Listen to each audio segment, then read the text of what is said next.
To the best of your knowledge, why did your grandparents come to Harlow? My grandparents came for work. My mum was born in a little village called Union Hall in West Cork, Skibbereen, and she was born there in 1950, and to the best of my knowledge they came to Harlow in 1953, my granddad having gone over to London looking for work, as a lot of Irish did at that time, sort of living in digs and stuff, and got offered a job building in Harlow, building the new town, and with that job was offered accommodation for his family. So it was just a brilliant opportunity for them. There wasn't any work in Ireland. And my other grandparent on my father's side, very similar story. They were living, I think, in Ilford. Same thing, he was offered a job, building, and a house that came with it. So, yeah. Did they ever explain, was it simple as that they had to come here for work? Did you get a feeling that they were coming from an impoverished area? Yeah, definitely. They just, to the best of my knowledge from what my mum's told me is, there just wasn't any work in Ireland to support a family. So my grandma and granddad already had 3 children, my mum and her older brother and sister in Ireland. Just simple as that, there wasn't any work. So at that time, in the 50s, a lot of people were coming over to England and over to America. One of my grandma's brother emigrated to America. My grandma came here, and a lot of the family managed to stay in Union Hall in Ireland. So we're talking about Sonny Minihane and yes, Tess Minihane. This is Sonny Minihane and Tess Minihane. Yeah. And did you get the impression that they were able to be quite quickly or over a period of time be part of an Irish community? Yeah, definitely. I think obviously there was a lot of people were in the same position, so there was a lot of Irish families coming to Harlow at the same time. And I guess probably through churches. I think the first Catholic church was at Tainesdale School, I think it was at the time. So obviously, coming from Ireland and being Catholic, they would have all got to know each other through the church scene, I guess, at the time. Because they would have had a lot in common, and very quickly sort of formed a new community away from home, I guess, as they had a lot in common, obviously. So you're very much a sort of third generation in that way. Yeah.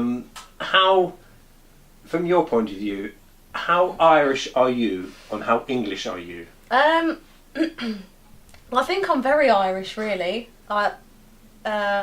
People who know me, or a lot of my friends, because I come from an Irish family, and I guess because I've got an Irish name, which has always sort of highlighted the fact. But I do feel, it's that funny thing of being second or third generation. I think growing up, I grew up in a very Irish surrounding Irish music, and studied Irish dancing for many years, and church on a Sunday and making your Holy Communion, all of these things that are sort of tied in with the Irish culture. So but this would be that Lady of Fatima, would it? Yes, yeah. Well, actually, originally we lived over in sort of Potter Street way. So Holy Cross, first of all, was our first church, and I went to Holy Cross, and then moved over to this side of town. So moved to St Albans and to Our Lady of Fatima. But would there also be that culture, you mentioned church, the people afterwards congregating out afterwards and people speaking, and that was a key part of the Sunday, wasn't it? Yes, yeah. Sundays were always, great memories of Sundays. Sundays were always the day of church, and as you say, for a while, I'm sure the church hall, you could go into the church hall afterwards, and people would have loads of cups of tea, and then it would always be round it was a very family day, so we'd all be round at my grandma's. It's kind of the hub of where everyone would be. Have you been back to Union Hall? Have you been back? Yeah. I didn't go back. The first time I went was when I was about 16, I think. We hadn't been all through my childhood, mainly because there was a lot of us, and it was being expensive to go. But I first went when I was 16. Me and my 3 sisters and my mum went over, and I sort of fell in love with it. Absolutely beautiful. And since then, I've been back a lot since then, once a year or once every 2 years. I'm very much in touch with all the family over there. And there's people back there? Yeah, it's a bit like a parallel universe. It's because sort of my grandma's sister and her husband stayed in Ireland.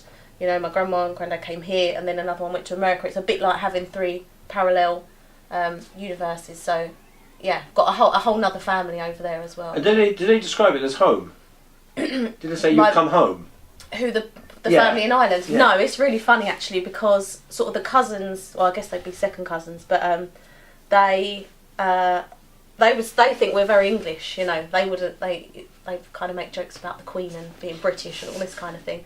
Whereas for us, going over there, it did feel, obviously my mum was born there, so to her it feels like home.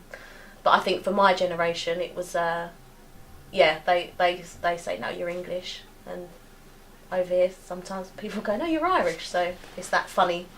So 3 generations down, so the first generation was a very tight community, wouldn't they, etc. And perhaps, but has it 3 generations down, as the Irish community now dissipated? To a point, I think, yeah. I mean, it's still at a point now where, because sort of my generation, because we all grew up together, there is still that sense of Irish community, but it's definitely a lot more diluted. Yeah, I think so. I think it's diluted, but it's still there for some of us. I think it depends how much you're interested in your family's roots and as you've, with due respect, become older, have you become more interested in your roots? Yeah, I think so. I think there's a point sort of when I was a teenager and I think when I was younger I grew up in quite an Irish culture, but you didn't think of it as that because it was just the norm. It's what, you know, it was your life. And then when I became a teenager and I stopped Irish dancing and that kind of thing, and I think as I got older, I think the first time I really realised, you know, that how in touch I was with the Irish culture was when I left Harlow and went to university.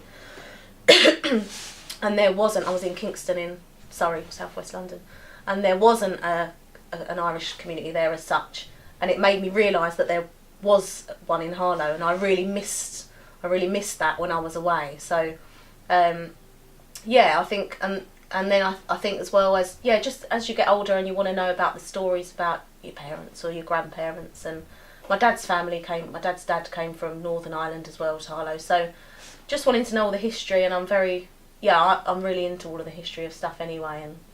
And your music, is your particular Irish artist, or is that you play or you're inspired by, or? I mean, I love all Irish music really. The Dublin, grew up listening to loads of different music, but there was always the Dubliners and Christy Moore and the Pogues and all of that kind of stuff. And it's quite nice realising, I think, when I started to perform a lot, I didn't do a lot of Irish music. I play the piano and sing, so I do some gigs where I'm sort of just going out and playing lots of songs, but I don't play the Irish ones so much. I should really, but when I was having to learn songs, I realised, you know, I think growing up listening to so much Irish music, it's kind of ingrained. You know, I know all of the words to all of the songs. I've got no idea how I learnt them all, but it's all there, you know. But yeah, so Irish music. And what about your parents? How tuned in were they to the Irish culture? Very, very. Oh, we always joke that my dad was actually born in England. His dad was Irish and his mum was English, and my mum was born in Ireland. But we always joke that my dad's the more Irish one. So yeah, they're really in tune with it as well, and very much so. So I guess that's rubbed off on us.